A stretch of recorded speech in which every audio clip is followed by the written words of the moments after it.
Hello, मैं तरुण वर्मा। मैं एक क्लिनिकल साइकोलॉजिस्ट हूँ और इस वीडियो में अपनी सीरीज़ की एक टॉक्सिक पर्सन से कैसे डील करें को आगे बढ़ाते हुए आपसे एक नए टॉपिक पर बात करूँगा। पिछली वीडियो में मैंने ट्रॉमा बॉन्डिंग के बारे में बात की थी और इस वीडियो में उसी टॉपिक को आगे बढ़ाते हुए आपसे कुछ नई जानकारी शेयर करूँगा। तो आइए अब इस वीडियो में आगे बढ़ते हैं। इस वीडियो में जो टॉपिक लूँगा वो है कि साइकोलॉजिकल अब्यूज़ किस तरह से एडिक्टिव हो जाता है और कैसे पहचानें कि आपने अपने पार्टनर के साथ एक ट्रॉमेटिक बॉन्ड बना रखा है। ज़्यादातर लोगों को अब्यूज़ किस तरह से दिखाई पड़ता है? अगर ये क्वेश्चन आम लोगों से पूछा जाए तो ज़्यादातर लोग कहेंगे कि एक एब्यूजिव रिलेशन होती है जहाँ पर बहुत मारपीट की गई हो, बहुत गाली गलौज होता हो, गुस्सा होता हो, चीज़ों की तोड़फोड़ होती हो, जैसा कि लोग अक्सर फिल्मों में, टीवी में या किसी वेब सीरीज़ में देखते हैं। कुछ इसी तरह से लोग एब्यूज़ को डिफ़ाइन करेंगे, उसे डिस्क्राइब करेंगे। वो ऐसा बताएंगे कि एब्यूज़ वो होता है जहाँ पर एक पर्सन अपने पार्टनर को पीटता है, उस पर चीखता है, उनको मार भी सकता है। वैसे तो इस तरह का जो एब्यूज़ होता है वो अक्सर कई रिलेशनशिप्स में पाया जाता है, पर ये पूरी तरह से एक्यूरेटली डिस्क्राइब नहीं करता उस तरह के एब्यूज़ का जो कि रियल वर्ल्ड में लोग एक्सपीरियंस करते हैं। सभी लोग इस तरह का फिजिकल एब्यूज़ या टॉर्चर एक्सपीरियंस नहीं करते और एब्यूज़ जो है वो कई अलग अलग रूपों में दिखाई देता है। एक थेरेपिस्ट हैं शैनॉन थॉमस, वो ऐसा बताते हैं कि साइकोलॉजिकल एब्यूज़ कुछ इस तरह का जहर है जो कि धीरे धीरे धीरे लोगों की नसों में एंटर करता है और जैसे कि एक पर्सन को खून चढ़ाया जाता है, एक बोतल से धीरे धीरे ड्रिप के थ्रू बूंद बूंद करके खून चढ़ाया जाता है, कुछ इसी तरह से साइकोलॉजिकल एब्यूज़ जो है वो लोगों के मन मस्तिष्क में फैल जाता है और जहर की तरह उन्हें धीरे धीरे धीरे अफेक्ट करता है और अंदर से ही धीरे धीरे उन्हें खाता रहता है। शुरुआत होती है कुछ छोटी मोटी इंसल्टिंग स्टेटमेंट से। कुछ छोटा मोटा ऐसे बोला जिससे कि सामने वाले को नीचा दिखाया या उसकी बेइज्जती हुई, या किसी तरह का कोई कमेंट पास कर दिया, कुछ धिक्कार दिया, कुछ ताना दे दिया। जो विक्टिम है वो आमतौर पर तो इस तरह के इंसिडेंट को भूलने की कोशिश करेगा, इग्नोर करेगा, सोचेगा कि ये तो कोई रैंडम सा इवेंट है, कुछ ऐसी छोटी मोटी घटना हुई है। ऐसे तो नॉर्मली लोग रिलेशन में एक दूसरे को बोल ही देते हैं, कैजुअल हो जाते हैं, फ्रेंडली हो जाते हैं, तो ये सब चीज़ें चलती हैं। और ये इस वजह से भी होता है क्योंकि जो नार्सिसिस्ट होते हैं वो बहुत एक्सपर्ट होते हैं प्रिटेंड करने में, बहुत शातिर तरीके से ताना देते हैं और ऐसे दिखाते हैं कि जैसे वो दूसरे के फायदे में बोल रहे हैं या बस फ्रेंडली होकर बोल रहे हैं। ऐसा दिखाएंगे कि जैसे वो तो परफेक्ट पार्टनर है और दूसरे पार्टनर के जो कि विक्टिम है उसके फायदे में बोल रहे हैं। और साथ ही वो बैलेंस कर लेते हैं इस तरह के एक्ट को, क्योंकि वो बहुत सारा उन पर अपना प्यार उंडेल देते हैं, बहुत अफेक्शन दिखाते हैं, लाड प्यार करते हैं, उनके करीब आने की कोशिशें करते हैं। और धीरे धीरे जैसे जैसे एक नार्सिसिस्ट का मुखौटा मजबूत होने लगता है, मतलब वो और भी ज्यादा ड्रामा करने लगता है, विक्टिम धीरे धीरे अपने को कन्विंस करने लगता है कि नार्सिसिस्ट के जो बिहेवियर हैं ये शायद उसकी पर्सनैलिटी का पार्ट है। वो अक्सर ऐसा ही करता है। शुरू शुरू में जो आम नॉर्मल से कमेंट थे, ताने थे, वो धीरे धीरे ऐसा मानने लगता है कि नार्सिसिस्ट का तो नेचर ही ऐसा है, वो तो अक्सर मेरे अच्छे के लिए इस तरह से बोल ही देते हैं या फिर वो इस तरह का स्वभाव रखते हैं। और जो भी उनको बुरा फील हुआ है नार्सिसिस्ट को, वो शायद विक्टिम ऐसा मानता है कि वो खुद ही उसके लिए रिस्पॉन्सिबल हैं, उन्होंने ही उसको गुस्सा दिलाया है। इस तरह के रिलेशनशिप में लोग एक ट्रैप में फंस जाते हैं क्योंकि उन्हें लगता है, वो ऐसा मानते हैं कि अगर वो थोड़ा सा एक्स्ट्रा ट्राई करते, थोड़ा सा एक्स्ट्रा एफर्ट लेते, तो वो अपने पार्टनर का जो अफेक्शन है, लव है, वो दोबारा से जीत सकते हैं। इस तरह के जो बिहेवियर्स हैं वो एक साइकिल की तरह एक ट्रैप बना लेते हैं और धीरे धीरे जो विक्टिम है वो इस एब्यूजिव साइकिल के प्रति एडिक्टेड हो जाता है। वो इस एब्यूज की उसे आदत पड़ जाती है, उसी तरह जैसे कि कोई एडिक्ट होता है वो ड्रग्स या अल्कोहल से लगाव लगाने लगता है या फिर वो उसकी उसे लत हो जाती है। एक साइकोलॉजिकली एब्यूजिव रिलेशनशिप एक इमोशनल रोलर कोस्टर की तरह होती है। एक विक्टिम को अच्छा महसूस कराया जाता है जब उसके प्रति थोड़ा काइंड, थोड़ा अच्छा, थोड़ा लगाव वाला बिहेवियर डिस्प्ले किया जाता है नार्सिसिस्ट के द्वारा। खासकर कि जब एक विक्टिम नार्सिसिस्ट के स्टैंडर्ड्स के हिसाब से बिहेव करता है, तब विक्टिम के बिहेवियर्स को तो और भी ज़्यादा बढ़ावा मिलने लगता है। पर अक्सर ये जो रिवॉर्ड है या ये जो तारीफ़ें हैं ये बड़ी ही इनकंसिस्टेंट होती हैं। ये रेगुलरली नहीं उसको देता एक नार्सिसिस्ट जो भी एप्रिसिएशन देता है, क्योंकि धीरे धीरे वो उसको ताने भी देता रहता है, धिक्कारता भी रहता है, धोखा भी देता रहता है, बेइज्जती भी करता रहता है। ऐसे में धीरे धीरे एक ट्रॉमा है जो कि विक्टिम महसूस करने लगता है, और इस ट्रॉमा में उसके बॉडी के जो कॉर्टिसोल लेवल हैं वो बढ़ जाते हैं, क्योंकि ये स्ट्रेस रिस्पॉन्स होता है। क्योंकि जब नार्सिसिस्ट जो है विक्टिम से दूर भागेगा, उसको सज़ा देगा एक तरह की, जो कि एक इमोशनल सज़ा है, या ये जो सज़ा है ये फिजिकल नेचर की भी हो सकती है, मारपीट भी हो सकती है, तो विक्टिम के शरीर में कॉर्टिसोल आएगा, मतलब जो कि एक केमिकल होता है जो कि स्ट्रेस के टाइम पर आता है। पर वहीं जब वो उसको प्यार देता है, उसके साथ अच्छे से पेश आता है, तो उसके ब्रेन में, शरीर में डोपामिन का रिलीज होता है, जो कि विक्टिम को ऐसा महसूस कराता है कि सब कुछ ठीक हो रहा है, सब कुछ ठीक हो जाएगा। इन दोनों तरीके के केमिकल्स के इफेक्ट में एक विक्टिम की बॉडी जो है वो बायोलॉजिकली एडिक्ट हो जाती है उस पूरे ट्रैप से, उस पूरे बॉन्ड से जो कि उसका डेवलप हो रहा है अपने नार्सिसिस्टिक पार्टनर के साथ। एक विक्टिम बड़ा डेस्परेट रहता है कि किसी तरह से उसका नार्सिसिस्ट के साथ जो कनेक्शन है वो बना रहे, जो कि रिलेशनशिप के शुरुआत में बहुत ही स्ट्रॉन्ग डेस्परेशन होती है। पर शुरुआत में जो विक्टिम है वो ये नहीं रियलाइज कर पाता या कर पाती कि जो कनेक्शन उन्होंने बनाया है नार्सिसिस्ट के साथ ये गलत है, ये अधूरा है, ये सफल नहीं होगा। जो अच्छा चेहरा वो नार्सिसिस्ट का देख रहे थे शुरुआत में, वो एक्चुअल में एग्जिस्ट करता ही नहीं। मतलब वो जो अच्छाई है वो गहरे में उस नार्सिसिस्ट के अंदर शायद एग्जिस्ट करती ही नहीं, जिसे कि विक्टिम देख ही नहीं पाता।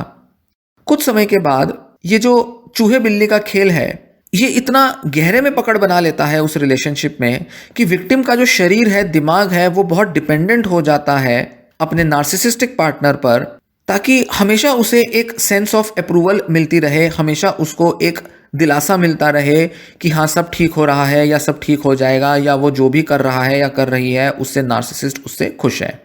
ये जो हार्मोनल लेवल पर एक रोलर कोस्टर चलता रहता है, इसकी वजह से विक्टिम के बॉडी में बहुत सारा स्ट्रेस भी होता है, और इसकी वजह से कई सारे मेंटल या फिजिकल सिम्टम्स भी हो सकते हैं, जैसे कि एक्ने हो सकता है, मतलब चेहरे पर दाने हो सकते हैं। कुछ शरीर में दर्द के सिम्टम्स आ सकते हैं, जैसे कि चेस्ट पेन, हाथ पैर में दर्द होना, पेट में दर्द होना या सर दर्द रहना। और कई बार जब ये एब्यूज़ लंबे टाइम तक चलता रहे, जब ये एडिक्शन कह लीजिए या ये जो ट्रॉमा बॉन्डिंग है ये जो लंबे समय तक चलती रहती है, तो ऑटो इम्यून डिसऑर्डर्स भी इस वजह से हो सकते हैं, जैसे कि ऑर्थराइटिस या क्रोनिक फैटिग सिंड्रोम। कुछ इस तरह की बीमारियां भी हो सकती हैं। बॉडी जो है, शरीर जो है वो पूरी तरह से रियलिटी से कट जाता है, और पेशेंट जो है उसको ऑर्थराइटिक पेन्स हो सकते हैं, माइग्रेन हो सकते हैं, क्रोनिक पेन की या क्रोनिक फैटीग की प्रॉब्लम हो सकती है। इनफैक्ट शरीर जो है विक्टिम का वो अब इन्फेक्शन से भी लड़ नहीं पाता, तो कोई भी अगर बीमारी होती है तो वो लंबे समय तक बनी रहती है, वो दवाइयों से भी क्योर नहीं हो पाती। बावजूद इसके कि एक विक्टिम बहुत सारा स्ट्रेस फेस कर रहा है, उसका शरीर भी बीमार पड़ रहा है, विक्टिम इस तरह की रिलेशनशिप में बना रहता है, क्योंकि वो क्लैरिटी के साथ देख नहीं पाते कि गलत क्या हो रहा है। वो कंफ्यूज हो जाता है विक्टिम, उसकी आंखों पर एक बहुत बड़ा पर्दा पड़ जाता है, और छोटा छोटा बीच बीच में जो उसको प्यार मिलता है उसको कंट्रोल किया जाता है, मैनिपुलेट किया जाता है। इससे वो भ्रमित हो जाता है, अपनी डायरेक्शन में भटक जाता है। रिलेशनशिप में जिस पर्पस पे वो आया था विक्टिम, उस पर्पस से वो भटक जाता है। और ये जो पूरी जो मैनिपुलेशन है, इसकी वजह से विक्टिम जो है वो बिना मतलब के परेशान होकर, स्ट्रेस में रहकर भी उस रिश्ते में बना रहता है। उसको कुछ मिल नहीं रहा होता उस रिश्ते से, पर फिर भी वो बना रहता है।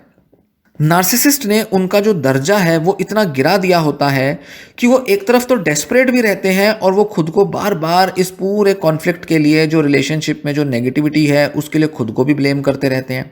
इस ट्रॉमा बॉन्डिंग की वजह से अगर कोई विक्टिम छोड़ भी दे रिलेशनशिप को, दूर भी चला जाए, तो थोड़े समय बाद वो वापस लौट आता है। और वहीं कुछ ऐसे विक्टिम होते हैं जो कभी कोशिश ही नहीं कर पाते उस पार्टनर को छोड़ने की, क्योंकि ये जो बॉन्ड है वो विक्टिम को नार्सिसिस्ट की तरफ हमेशा खींच के रखता है।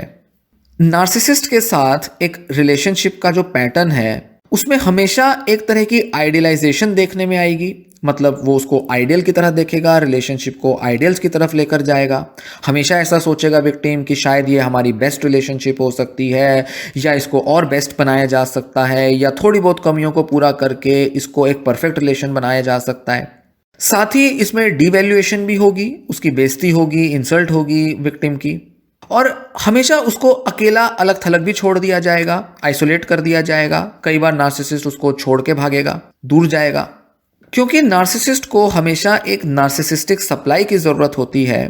तो जब विक्टिम पूरी तरह से टूट जाएगा, जिसकी वजह से वो उसको एक नार्सिसिस्टिक सप्लाई प्रोवाइड नहीं कर पाएगा, तो नार्सिसिस्ट उसे छोड़कर चला जाएगा।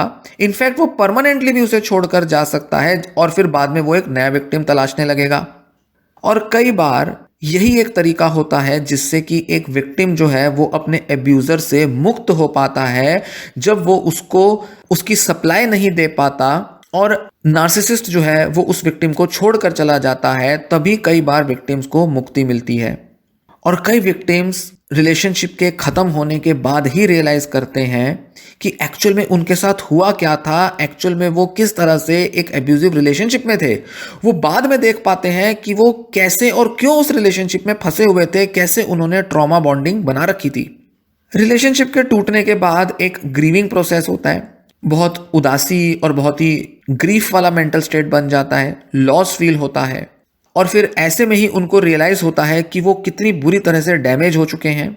और धीरे धीरे धीरे समझ आने लगता है विक्टिम को कि कैसे जो कुछ भी हुआ था रिलेशनशिप में वो एक्चुअल में उनकी गलती थी ही नहीं। और यही वो टाइम आता है जब विक्टिम अपने को पूरी तरह से हील करने की तरफ आगे बढ़ पाता है। और ये जो विक्टिम है, जो कि उस एब्यूज का सर्वाइवर होता है, अब जाकर उसको अवेयरनेस आती है कि उनको इसलिए टारगेट नहीं किया गया था क्योंकि वो वीक थे, पर इसलिए टारगेट किया गया था क्योंकि उनका दिल बहुत बड़ा था। वो देना जानते थे, वो ऑफर करना जानते थे खुद को, वो प्यार के सही मायने एक्चुअल में जानते थे। वो मानते थे कि रिलेशनशिप्स जो हैं वो बहुत अहमियत रखती हैं और रिलेशनशिप्स को बनाया रखना चाहिए। तो जिसे वो अपनी वीकनेस समझते थे वो एक्चुअल में उनकी स्ट्रेंथ थी, पर क्योंकि वो एक गलत इंसान के साथ अपनी ये स्ट्रेंथ को एक्सप्रेस कर रहे थे, इसलिए वो जो उनकी जो स्ट्रेंथ थी वो अपना पूरा रिजल्ट नहीं ला पाई, एक अच्छा रिलेशन नहीं बन पाया क्योंकि वो एक गलत इंसान के साथ थे। अब मैं कुछ साइंस बताऊंगा, कुछ ऐसे लक्षण, कुछ ऐसे इंडिकेशन जिससे कि कोई व्यक्ति समझ सकता है कि कैसे वो एक ट्रॉमा बॉन्ड में फंसा हुआ है, या जिससे पहचान की जाए कि कैसे एक ट्रॉमा बॉन्ड जो है वो एग्जिस्ट करता है, बना रहता है। जैसे कि पार्टनर जो है वो हमेशा कुछ ऐसे प्रॉमिसेस करेगा, कुछ ऐसे वादे करेगा जिसको वो कभी डिलीवर नहीं करेगा, या तो बहुत थोड़ा सा डिलीवर करेगा या बिल्कुल भी डिलीवर नहीं करेगा। आपका पार्टनर आपके फ्रेंड्स के सामने, फैमिली मेंबर्स के सामने कुछ ना कुछ ऐसा करेगा या ऐसा कहेगा जिससे कि आपकी इंसल्ट हो, आपको ताना देगा, आपके बारे में कुछ बुरा कहेगा, और इसलिए क्योंकि उसे कोई आपकी बात या आपका कोई एक्शन पसंद नहीं आया। पर आप क्या करेंगे, आप उसके इस बिहेवियर को इग्नोर करने की कोशिश करेंगे और उसके इस बिहेवियर के लिए एक्सक्यूजेस बनाएंगे। आप अक्सर पाएंगे कि आप इस रिलेशनशिप से बाहर नहीं निकल पा रहे हैं और आप हमेशा पाएंगे कि आप स्टक हो गए हैं, अटक गए हैं। आप अक्सर पाएंगे कि आप अपने पार्टनर से अक्सर आर्ग्यू करते हैं, बहस करते हैं, और ये ऐसे कुछ बहस होती हैं, ऐसे कुछ मुद्दे होते हैं जो कभी रिजॉल्व भी नहीं हो पाते। आपको साइलेंट ट्रीटमेंट दिया जाता है या आपको सज़ा दी जाती है, आपको रियलाइज़ कराता है आपका पार्टनर बार बार कुछ ऐसी चीज़ों के लिए, कुछ ऐसे आपके एक्शंस या वर्ड्स के लिए जो कि उसे पसंद नहीं आते। आप अक्सर ऐसा पाएंगे कि आप उस रिलेशनशिप से खुद को डिटैच नहीं कर पा रहे हैं। बावजूद इसके गहरे में आप जानते हैं कि कुछ तो गलत है, कुछ तो सही नहीं चल रहा है, कहीं तो कुछ गड़बड़ है जिसमें शायद आप जिम्मेदार नहीं हैं, पर फिर भी आप अपने पार्टनर से अपने को डिटैच नहीं कर पाएंगे। आप अक्सर पाएंगे कि जब आप रिलेशनशिप को छोड़ भी देते हैं तो भी आप फिजिकली उस सेपरेशन से कोप नहीं कर पा रहे हैं, डील नहीं कर पा रहे हैं, क्योंकि जब आप उससे दूर जाते हैं तो आप बहुत ज़्यादा लोनली महसूस करते हैं और बहुत क्रेविंग होती है आप में अपने पार्टनर के पास दोबारा से जाने की। आप सारे वो एफर्ट्स लेते हैं, हर वो चीज़ करने की कोशिश करते हैं जिससे कि आपका पार्टनर आपसे खुश रहे, जानते हुए भी कि आपको वो सब नहीं मिल रहा है जो कि आप चाहते हैं, या जैसा ट्रीटमेंट आप खुद के साथ करवाना चाहते हैं वो आपको नहीं मिल रहा है। बावजूद इसके आप अपने नार्सिसिस्ट पार्टनर की सारी इच्छाओं को पूरा करते रहेंगे।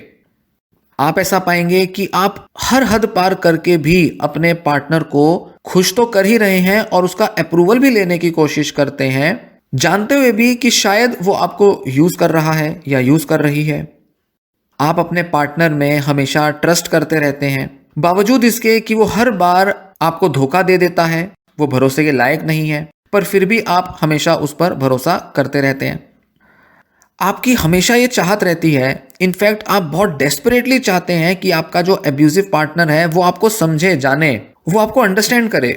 बावजूद इसके कि उसको कोई फर्क ही नहीं पड़ता कि आप क्या सोचते हो या क्या फील करते हो। और ये बहुत क्लियर होता है कि आपका पार्टनर कभी एफर्ट ही नहीं ले रहा आपको समझने की, पर फिर भी आपके अंदर ये डिजायर बनी रहती है कि वो आपको समझे और जाने। आप अपने पार्टनर के साथ बहुत लॉयल रहते हैं, जानते हुए भी कि उसने आपको धोखा दिया है या उसने आपको चीट किया है। इस वीडियो में दी गई इंफॉर्मेशन आपको पसंद आई हो तो वीडियो को लाइक करें। इसी टॉपिक को आगे बढ़ाते हुए नेक्स्ट वीडियो में मैं आपको बताऊंगा, कुछ ऐसी टिप्स दूंगा कि कैसे ट्रॉमा बॉन्डिंग से खुद को हील किया जा सकता है और कैसे इस ट्रॉमा बॉन्ड से रिकवर किया जा सकता है। तो इस वीडियो सीरीज के साथ बने रहें, चैनल के साथ भी बने रहें और ऐसी वीडियोस सुनने देखने के लिए चैनल को सब्सक्राइब कर लें। ये वीडियो यहीं एंड होती है। Thanks for listening.